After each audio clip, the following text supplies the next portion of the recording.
Hello dear children, we meet again for lesson 1, section C, Tumai of the Elephants. Rhodiate Kipling.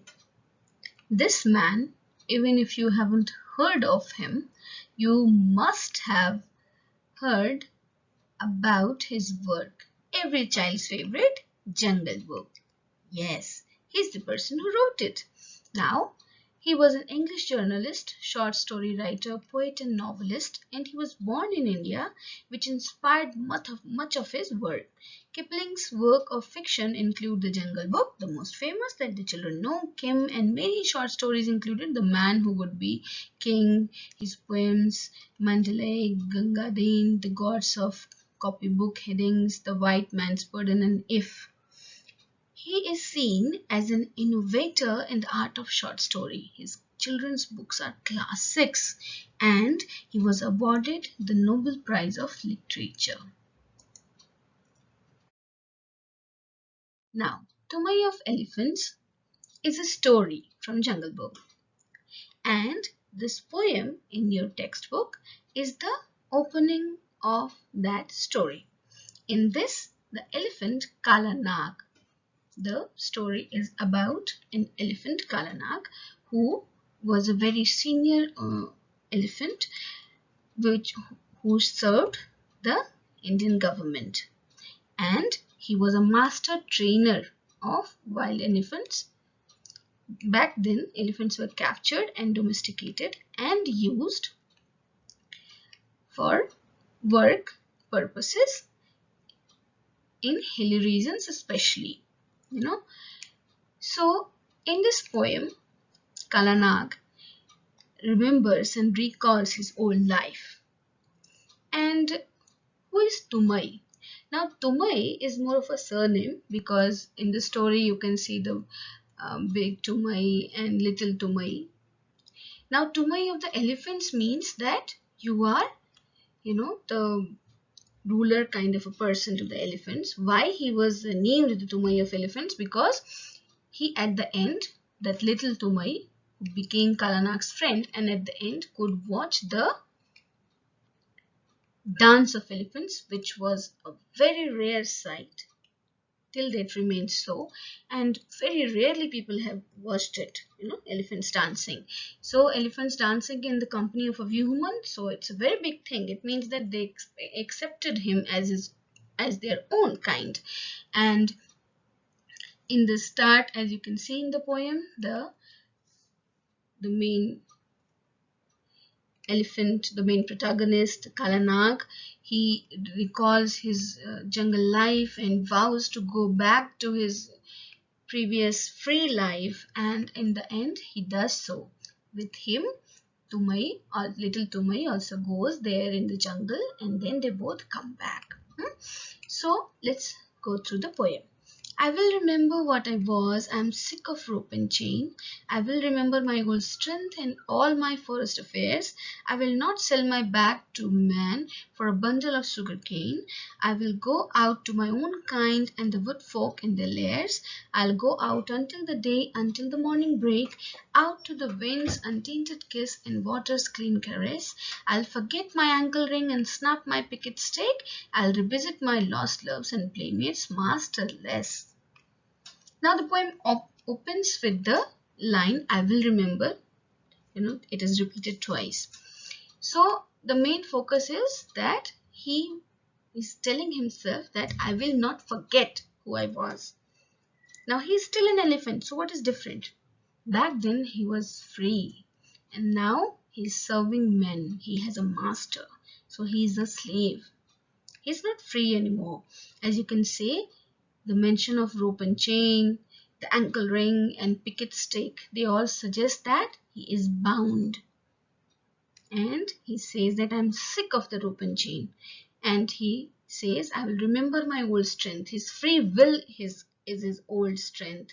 And all his forest affairs that he did when he was free. Now his routine is directed by his masters, right?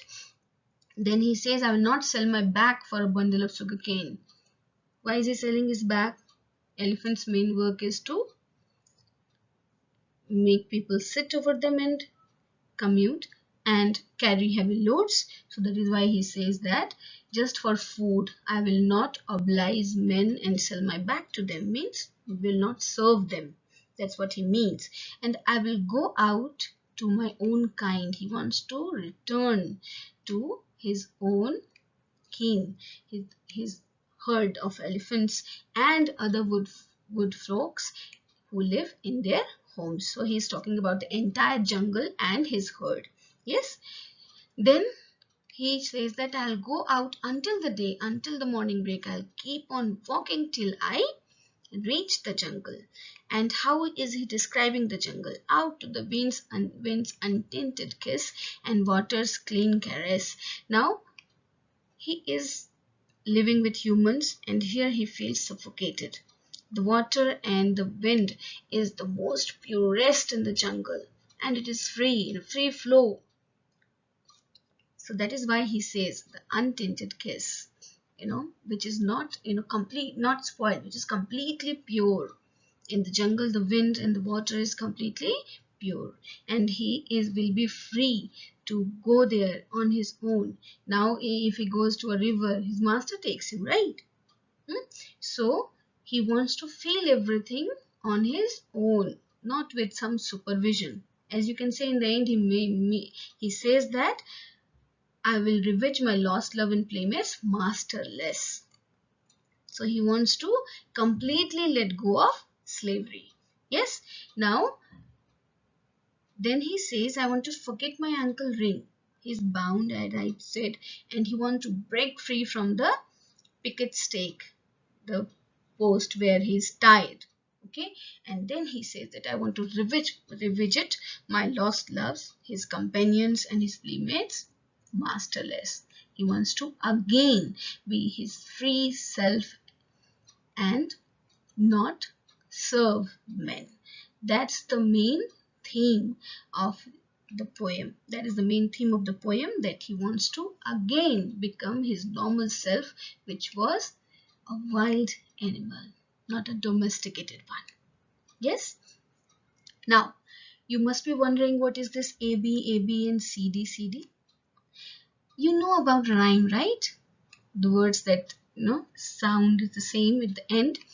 Now, sometimes you will see that not every word in a poem at the end, the poem, the lines where they end, they do not match line by line, but the sound matches in some lines. Like for example here, chain doesn't match with affairs but matches with cane, and affairs matches sound with layers. So when you can say that you can visibly see a scheme of how the lines sounds, the end sounds are matching, that you call the rhyme scheme. Like here, if suppose we say chain, ain sound, we mark it as A, and then affairs doesn't match with chain, so we mark it as B. Then we come to sugarcane. Now this is matching with chain, right? The same sound, ain, ain. Then we again write A, and then we come to layers. It is rhyming with affairs. Yes? Airs, airs. So again B. So you can say that if I ask you a question, what is the rhyme scheme of the first stanza? You can say AB, AB. Right?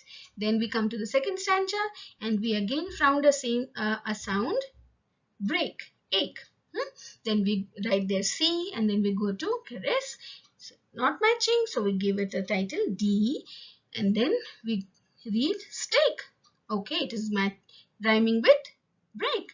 So we again write C, and less, master less. It is rhyming with caress. So we write there D. So the next stanza, the rhyming scheme is CD, CD.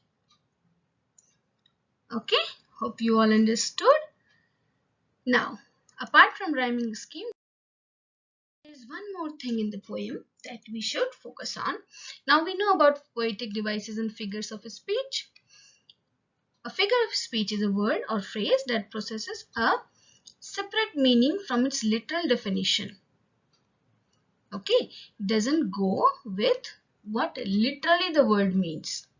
Okay, it gives you a separate meaning. It can be a metaphor or a simile designed to make a comparison, and it can be a repetition or alliteration or the exaggeration of hyperbole to provide a dramatic effect. Yes, and the common styles in writing include the personification, simile, proverbs, irony, alliteration, repetition, among others. So in this poem, we find alliteration. What is alliteration? Alliteration is the repetition of the beginning sound. Like in rhyming words, we find that the last sound matches. But in alliteration, the beginning sounds matches, not the words, dear children.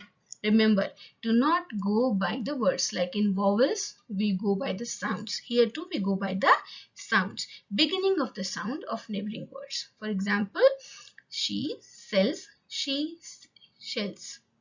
Walter wondered where Winnie was. You can see matching sounds, matching beginning sounds. Example from the poem, clean caress, lost love. Now this is what alliteration, figure of speech or poetic device as we called it, is used in this poem. So two things we learned. The rhyme scheme and the figure of speech, alliteration. That this is what is special about this poem. It speaks about the freedom and rights and the inner voice of a domesticated wild elephant. You know, he is domesticated, but he has not forgotten his original wild self who was free. He's meant to be free and not chained and serve humans. Yes, and these two devices of poetry we learnt about. Now, I'll meet you again with a grammar topic.